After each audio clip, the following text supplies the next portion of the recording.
Rocher मां report कर रहा है रिजवान अली जुमानी।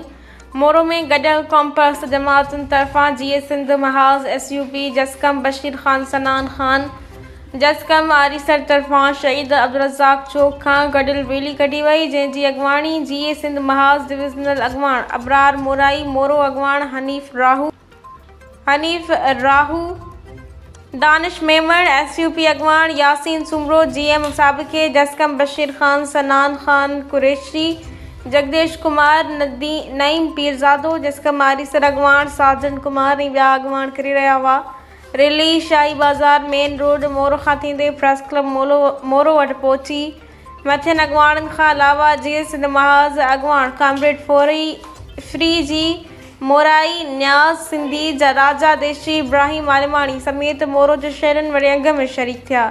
मथियनि अॻवाणनि मीडिया सां ॻाल्हाईंदे चयो त 27वीं आइनी तरमीम खे रद्द कयूं था। 27वीं आइनी तरमीम ज़रिए सिंध जी विरासत कई पई वञे, जजनि खां इख्तियारात खसिया पिया वञनि। सिंध जे माण्हुनि 27वीं आइनी तरमीम खे एहतजाजनि ज़रिए रद्द करे छॾियो। सिंध मां मुसलसिल क़ौमी कारकुननि खे खंभण ऐं क़ौमी कारकुननि ते CTD ज़रिए कूड़ा केस दाख़िल करे दहशतगर्द करार ॾिनो पियो वञे, जेके दहशतगर्द न बल्कि सिंध जा आशिक़ आहिनि, जिन खे रियासत सज़ाऊं ॾेई साबित करे पई त पाकिस्तान में सिंध सां इश्क कंदड़ ॾोहारी दहशतगर्द आहिनि। सिंध में पुलिस सिंध जे माण्हुनि खे कूड़नि केसनि ज़रिए हाफ फुल फ्राई करे सिंध खे तबाह कंदड़ 27वीं आइनी तरमीम जहिड़े मनसूबनि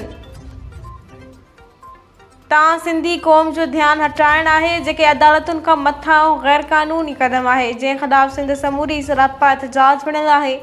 जीअं अगरि 27वीं आइनी तरमीम ठाही वई त सिंध जा माण्हू रोडनि रस्तनि खे बंदि करे एहतजाज कंदा। जेको बि नुक़सानु थियो उहो मुल्क जे हुकुमराननि ते आइद रहंदो। तंहिं करे हुकुमरान रियासतुनि खे घुरिजे त फ़ौरन अहिड़ी 27वीं आइनी तरमीम खे कैंसिल कनि, छाकाणि त सिंधु दरिया सिंध जी ज़मीनुनि जी सिंधी माण्हू मालिकी करे सघनि था। त असीं अहिड़ी 27वीं आइनी तरमीम खे रद्द कराए पोइ असां सुख जो खणंदासीं।